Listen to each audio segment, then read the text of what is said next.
하나님께서 모세와 함께 성경을 기록하신 내용을 살펴보고 있습니다.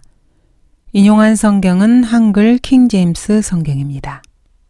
모세는 자신이 쓴 글들을 몇 장 넘겨보았습니다. 모세는 이방인 신부를 아내로 맞은 두 남자의 이야기를 적었습니다.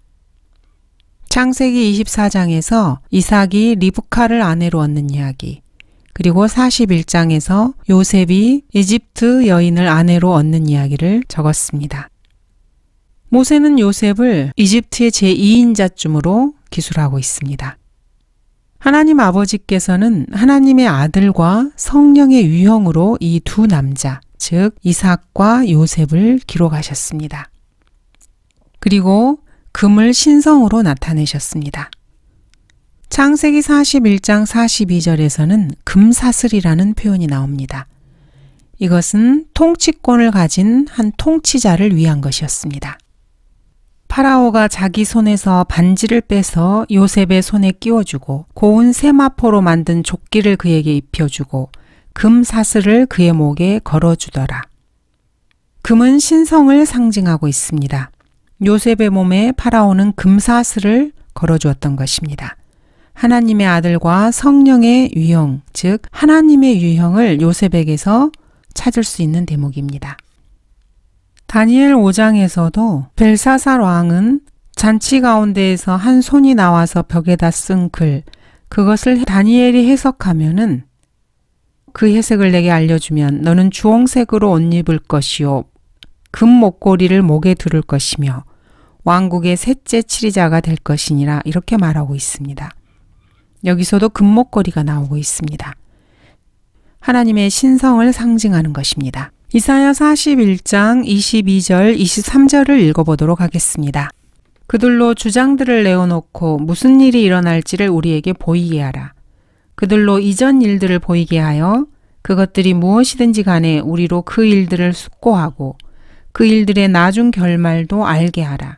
아니면 앞으로 있을 일들을 우리에게 선포할지니라. 이후에 있을 일들을 보여주어 우리로 너희가 신들인 것을 알게 하라. 정녕 선을 행하거나 악을 행하라. 우리가 놀라며 그것을 함께 보리라. 하나님께서는 자신이 하나님임을 입증하기 위해서 예언을 하십니다. 그리고 우상들에게 너희도 한번 해보라고 이렇게 도전장을 내밀고 계십니다. 모세는 이렇게 성경을 계속해서 기록해 나갔습니다. 자기 손이나 발을 들어 올릴 자가 없으리라. 무릎을 꿇고 절하라. 요셉은 완전한 절대적 독재자가 되어야만 했습니다. 완전한 복종을 요구하는 완전한 권력을 가진 독재자 말입니다. 모세는 도대체 누구에 관해서 쓰고 있었던 것일까요? 요셉의 이야기를 쓰는 그 내면에는 사실 주 예수 그리스도의 통치를 볼 수 있습니다. 그러나 모세는 사실 자신이 쓰고 있는 것이 누구에 관한 것인지 몰랐습니다. 베드로전서 1장 10절 11절을 찾아보겠습니다. 이 구원에 관해서는 너희에게 임할 은혜에 관하여 예언한 선지자들이 열심히 조사하고 살펴보던 것이며 그들 안에 계셨던 그리스도의 영이 그리스도의 고난과 다가올 영광을 미리 증거하실 때 그 영이 무엇을 또 어떤 시기를 지시하시는지 탐구하던 것이니라. 하나님의 말씀, 즉 예언을 기록하고 연구했던 선지자들은 그 예언의 뜻이 무엇인지, 누구를 말하는 것인지 열심히 조사하고 살펴보았습니다. 선지자들 안에 있었던 그리스도의 영이 주 예수 그리스도의 고난과 다가올 영광을 그들 안에서 미리 증거하셨습니다. 그런데 그들은 그 영이 무엇을 말하고 있는지, 또 어떤 시기를 지시하시는지 열심히 탐구했지만 그 의미를 정확하게 알지는 못했습니다. 왜냐하면 선지자들이 이렇게 행했던, 성경을 기록하고 예언을 했던 이러한 사역은 자기 자신들을 위한 것이 아니고 바로 우리 그리스도인들을 위한 것이었기 때문입니다. 즉 그들은 자신들이 알지 못하는 내용을 성경으로 기록하고 있었던 것입니다. 그래서 우리는 이 성경이 하나님의 영감으로 기록되었다는 것을 알고 있습니다. 선지자들과 하나님의 사람을 통해서 말입니다. 모세 역시 요셉이나 이삭이나 아브라함에 관하여 기록하고 있었지만은 성경은 늘 2중 3중으로 적용되기 때문에 그 심오한 의미에 대해서는 정확하게 알지 못했던 것입니다. 아버지에 의해서 희생제물로 드려진 한 아들이 있습니다. 즉 아브라함이 자신의 아들, 100세에 얻은 자신의 아들 이삭을 제물로 바치는 그런 내용이 창세기 22장에 나옵니다. 이 아들은 사실 기적적인 출생으로 얻은 약속된 아들이었습니다. 사라는 불임의 여성이었고 하나님의 간섭하심으로 불임의 여성이 아이를 낳은 것입니다. 또한 땅을 약속으로 받고 있었습니다. 아라비아인에게는 그 누구에게도 이 땅에 대한 권리가 주어진 적이 없었습니다. 또한 팔레스타인 역시 이 땅에 대한 권리를 받지 못했습니다. 이삭이라는 표면적으로 보이는 이 아들은 사실 주 예수 그리스도를 말하고 있습니다. 마리아는 처녀였기 때문에 아이를 가질 수 없는 그런 몸입니다. 구약에 예언된 약속된 아들이 마리아를 통해서 아이를 낳을 수 없는 여인에게서 태어난 것입니다. 이것은 이삭이 태어난 과정을 통해서 주 예수 그리스도의 모형으로 주 예수 그리스도를 예표하고 있는 것입니다. 모세가 기록했던 이 아들 이삭은 이방인 신부를 얻었습니다. 요셉 역시 이방인 신부를 얻었습니다. 주 예수 그리스도 역시 이방인 신부를 얻어 교회로 삼았습니다. 이삭이 이방인 신부를 얻은 것은 이삭의 어머니가 죽은 후에 일어난 일입니다. 그리고 이삭은 팔레스타인, 즉 카나안 땅의 경계를 단 한 발자국도 벗어난 적이 없었습니다. 이삭은 평생 동안 갈릴리와 브엘세바 사이, 즉 요단강과 지중해 사이에서 살았습니다. 마태복음, 마가복음, 누가복음, 요한복음 등에 나오는 주 예수 그리스도의 생애를 살펴보면은 주님 역시 이 지역을 벗어난 적이 없으십니다. 전능하신 하나님께서는 모세가 성경을 기록할 때 도움의 손길을 주셨음이 확실합니다. 나의 아들은 내 품에 있을 때는 어머니가 없을 것이고 그 어머니 품에 있을 때에는 아버지가 없을 것이다. 그리고 출생했을 때에는 이미 자기 어머니보다 나이가 많을 것이다. 모세는 이러한 내용을 기록하면서 아마 이마에 땀을 닦고 마치 듣는 사람이 없는 것처럼 정말이지 이 책은 많은 사람들을 조롱하는 책이 될 거야. 이렇게 말했을지도 모릅니다. 주님께서는 사실 모세를 통해서 성경을 기록하시면서 이 성경이 베스트셀러가 되게 하실 작정이셨습니다. 마호메트나 해밍웨이, 마르크스, 플라토, 아리스토텔레스, 마오쩌둥 이 사람들이 쓴 책을 모두 합친 것보다 더 많은 책이 팔리지 않으면은 처음부터 그런 책은 쓰지도 않으셨을 것입니다. 역사책, 역사책, 역사, 역사. 모세는 아마 계속해서 이 역사라는 말을 마음속으로 되뇌었을지도 모릅니다. 사실 성경은 하나님께서 인류를 속이게 될 가장 비열한 수법 중에 하나가 될 수도 있었습니다.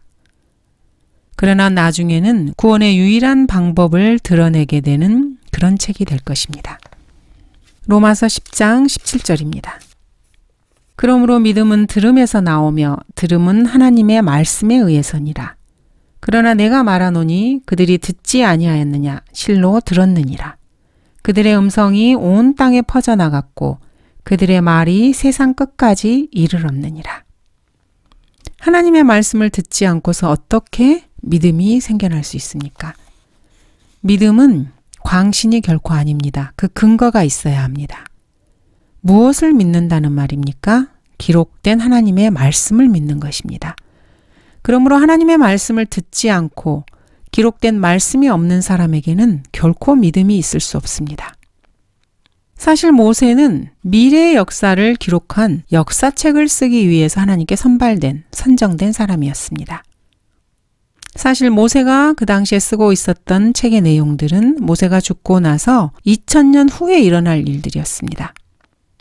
모세에게는 써야 할 책이 아직 4권이나 더 남아 있었습니다. 하나님께서 얼마나 먼 훗날의 일까지 기록하실지 모세는 아마 궁금했을 것입니다. 모세는 금방 그것을 아마 알아차렸을 것입니다. 신명기 33장을 다 기록하기도 전에 주님께서는 예수 그리스도의 탄생, 생애, 말씀, 영접, 배신, 죽음, 부활, 이스라엘이 전 세계로 흩어지는 것, 유대인들의 요구, 20세기 로마 카톨릭의 유대인 대학살을 그 책에 기록에 넣으셨다는 것을 모세에게 알려주셨습니다. 또한 모세는 유대인이 팔레스타인 땅에 모인 후에 이스라엘의 회복에 관해서도 신명기 28장에서 33장에서 기록하고 있었습니다. 세상 그 어디에도 사실 이스라엘의 회복을 기록한 책은 없습니다. 모세가 이스라엘의 회복에 관한 이러한 내용을 기록한 후에 이 하나님의 책에서 자료를 얻어 만들어진 그런 책을 제외하곤 말입니다. 하나님의 말씀인 성경을 공부한 사람만이 이스라엘의 회복을 확신할 수 있습니다. 마호메트 역시 이렇게 모세가 기록한 신명기 30장 1-9절, 32장, 36장에서 43장의 내용들을 부정했습니다.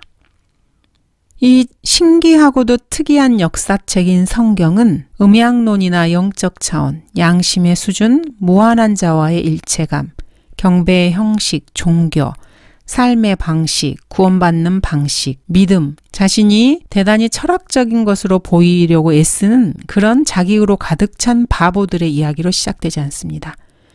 믿음이나 신앙 이런 단어들은 하나님께서 처음 쓰신 책의 12장에는 절대로 나오지 않는 단어입니다. 그런 의미에서 하나님께서 쓰신 이 책은 결코 종교서적이 아닙니다.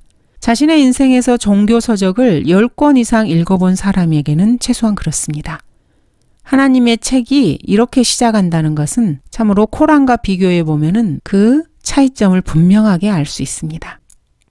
마호메트가 영감을 받았다고 하는 수라 1장 6, 7절은 이렇게 말하고 있습니다. 저희들을 올바른 길로 인도하여 주시옵소서. 그 길은 당신께서 축복을 내리신 길이며 유대인들처럼 노여움을 받은 자들이나 기독교인들처럼 방황하는 자들이 걷지 않는 가장 올바른 길입니다. 코란의 처음 7구절을 다 지나기도 전에 이런 내용을 맞닥뜨리게 되는 것입니다. 코란 제2장은 늙고 간음하는 일부 다처주의자인 마호메트가 종교와 구원에 대해서 자신이 상상한 일을 아무렇게나 말한 그런 내용입니다. 코란의 첫 2장에는 사실 역사가 없습니다. 한 미친 노인의 중얼거림이 있을 뿐입니다. 알라를 두려워하는 경건하고 의로운 사람들은 알라가 금지한 모든 종류의 죄들과 악한 행위들을 매우 삼가며 알라가 정한 선한 행위들을 행하느니라. 그들은 자기들의 주인으로부터 진실한 안내를 받으며 매우 성공할 것이다. 이렇게 기록을 해놓고 있습니다. 도대체 알라는 무엇을 금지했을까요? 마호메트의 행실을 보면 결코 일부 다처제를 금지한 것은 아닌 것 같습니다. 코란에서 말하는 모든 종류의 죄들에는 아마 근친상간과 같은 그런 죄는 없는 것 같습니다. 그들이 말하는 악한 행위를 삼가하는 그 내용에는 그리스도인이나 유대인, 기독교인들을 죽이는 그런 행위는 아마 빠진 것입니다.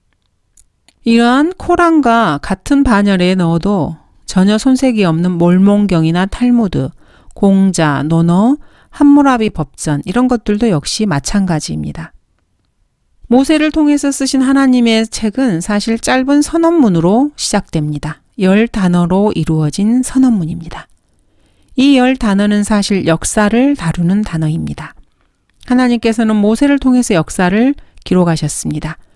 그리고 사람들이 하나님을 어떤 존재라고 생각하는지, 어떻게 생각할지, 누가 하나님께 경배하는지, 또 누가 어떤 것에 대해 하나님께 상의하는지 이것에 대해서는 전혀 기록이 없습니다. 성경을 처음에 기록하실 당시에 동정녀 탄생, 하나님의 신격, 십자가의 고난, 교회, 부활, 구원 계획에 대해서 마치 하나님께서 전혀 관심이 없으신 것처럼 보입니다. 그래서 하나님께서는 자신의 책 첫 26구절에서 인류를 전혀 등장시키지 않으셨습니다. 하나님께서는 자신의 책을 기록하셨을 때 중요한 것들 중에서도 더 중요한 것, 즉 근본주의에서 말하는 믿음의 근본 사항들을 기록하는 데 전혀 관심을 갖지 않으셨습니다. 처음 하나님의 책을 기록하셨을 당시 하나님께서는 사람들이 선을 행하는지 악을 행하는지 마치 관심이 없는 것처럼 사람에 관한 이야기는 쓰지 않으셨습니다.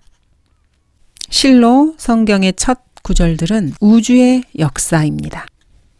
이후에 있을 일들을 보여주어 우리로 너희가 신들인 것을 알게 하라. 정녕 선을 행하거나 악을 행하라. 우리가 놀라며 그것을 함께 보리라.